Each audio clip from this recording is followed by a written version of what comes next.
Today, we're looking at the story of Emeka and the silent exodus in Germany. This is African Black Gold TV Masterclass on why love is a feeling, but death is a legal battle. Let's get into it. Let's talk about Emeka, my brother, my sister. Emeka wasn't a billionaire in Germany, but he was a good man. He left Nigeria for Germany over a decade ago. He did it the hard way.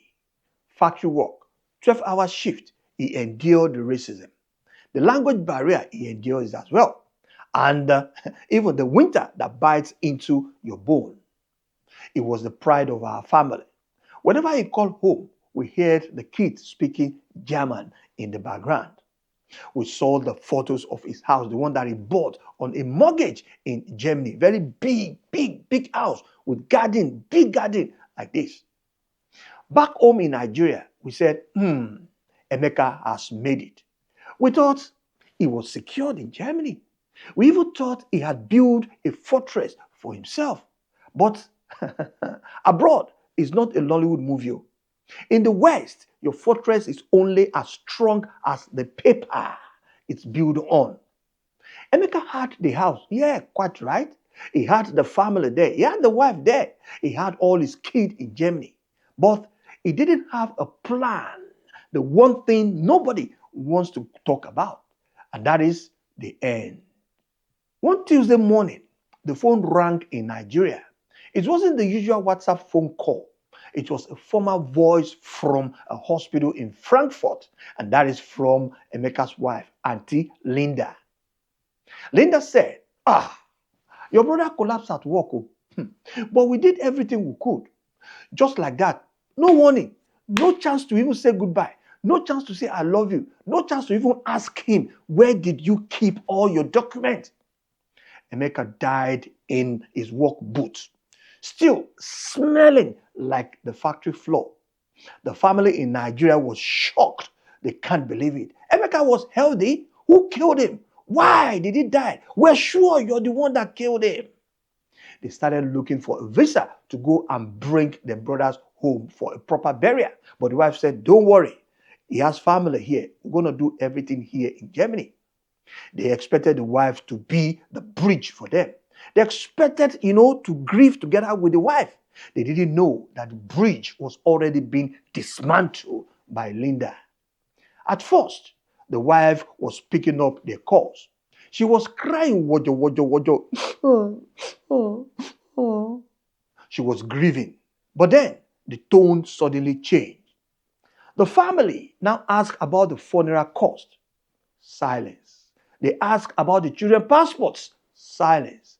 1 week passed. Silence. 2 weeks. No. Any response.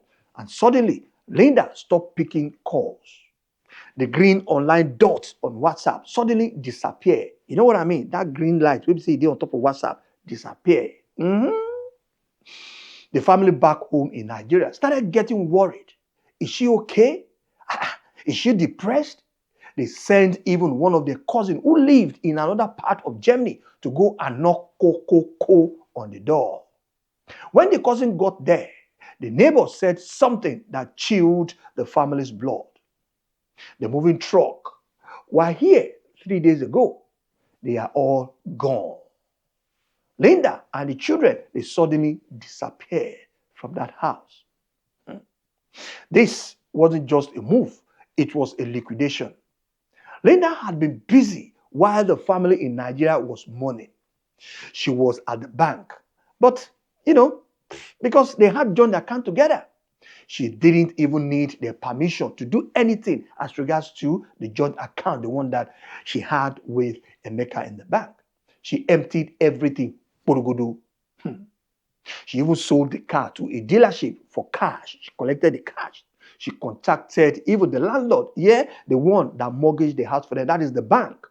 She cleared the house for every valuable things, and even, she vanished in the thing here. She didn't leave a single note. She didn't leave a forwarding address. She took the children, Emeka's flesh and blood, and deleted herself from the family tree. Nobody could reach Auntie Linda. Emeka's brother, they were calling all the way from Lagos, crying, Are we going to see our nephew again? Oh, Linda, why now? Why now? Where our nephew? But in the eye of the German law, those children belong to the mother. The house belonged to the surviving spouse, which is the wife, Linda. The family in Africa, to the law, they were strangers. This is the bitter truth that I want every one of you guys to understand. That most diaspora men, they always ignore.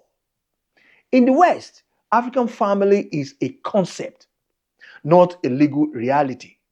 If you die like this without a will, my brother, you're in big trouble. Because intestacy law will now take over the matter. The wife usually gets everything. Joint assets are not your asset. They are survivor's asset. The next of king Inko is the spouse, not the mother in the village. You know that? The family in Nigeria, they've got nothing to do with whatever Emeka left behind. Linda wasn't necessarily breaking the law. She was using the law to escape the situation.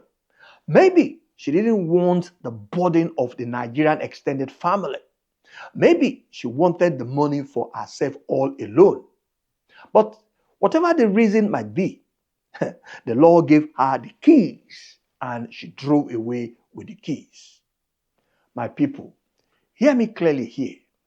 This story is a tragedy, but it is also a warning. Emeka's family is in pain today, not just because Emeka died, but because he was legally naked.